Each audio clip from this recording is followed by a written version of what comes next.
Habang naglalakad ang anak sa unahan, tinawag siya ng ina. Sandali anak!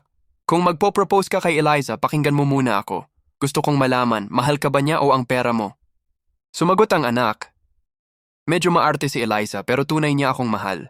Sabi ng ina, gusto kong subukan siya. Sundin mo ang sasabihin ko, ibigay mo sa akin ang suot mong damit at bag mo. Pinihisan siya ng ina na parang pasyente sa ospital at pinapunta para mag-propose.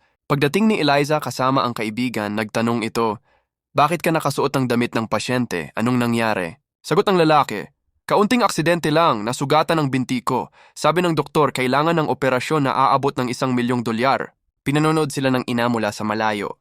Ngumiti si Eliza at sinabing, ay nako, maliit na halaga lang yan para sa kumpanya mo. Sagot ng lalaki, Eliza, nalugi na ang kumpanya ko. Ipapakasal mo pa rin ba ako? Nagulat si Eliza sa kanagalit. Maganda ka lang dahil may pera ka. Kung wala ka niyan, wala ka ring halaga, sabi niya. Tahimik na umalis ang kaibigan niya habang patuloy na nanonood ang ina. Pagkalipas ng ilang sandali, bumalik ang kaibigan. Nagulat ang lalaki, bakit ka bumalik? Sabi ng babae, wala akong $1,000,000 pero may $250,000 sa card ko. Kunin mo, makakatulong kahit papaano. Sabi ni Eliza, aba, mukhang nakahanap ka na ng bagong kapalit ko. Biglang lumabas ang ina, anak, maaari mo na siyang sabihin ang totoo.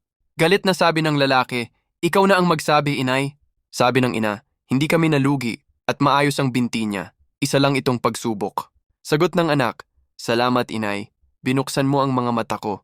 Umuwi ka na, susunod ako. Lumapit si Eliza, mahal, nagbibiro lang naman ako kanina. Ngunit sinagot siya ng lalaki, nakita ko na ang tunay mong ugali. Lumayo ka na sa buhay ko. Lumingon siya sa kaibigan, hindi ko alam na ganito mo pala ako pinapahalagahan. Sabi ng babae, mahal na kita mula pagkabata, pero inisip kong isang simpleng probinsyana lang ako at hindi bagay sa tulad mo. Ngumiti ang lalaki, ngayon higit ka pa sa sapat para sa akin. At sa huli ay sinabi niya, ngayon kasama ko ang taong tunay na nagmamahal sa akin. Mananatili ka ba sa tabi ko? Hindi kayamanan ang batayan ng tunay na pagmamahal, kundi ang pusong handang tumanggap sa iyo kahit wala ka nang maibigay. Kaibigan, kung nagustuhan mo ang ating story, mag-iwan ng komento sa ibaba at huwag kalimutang mag-like and share. Salamat sa panonood.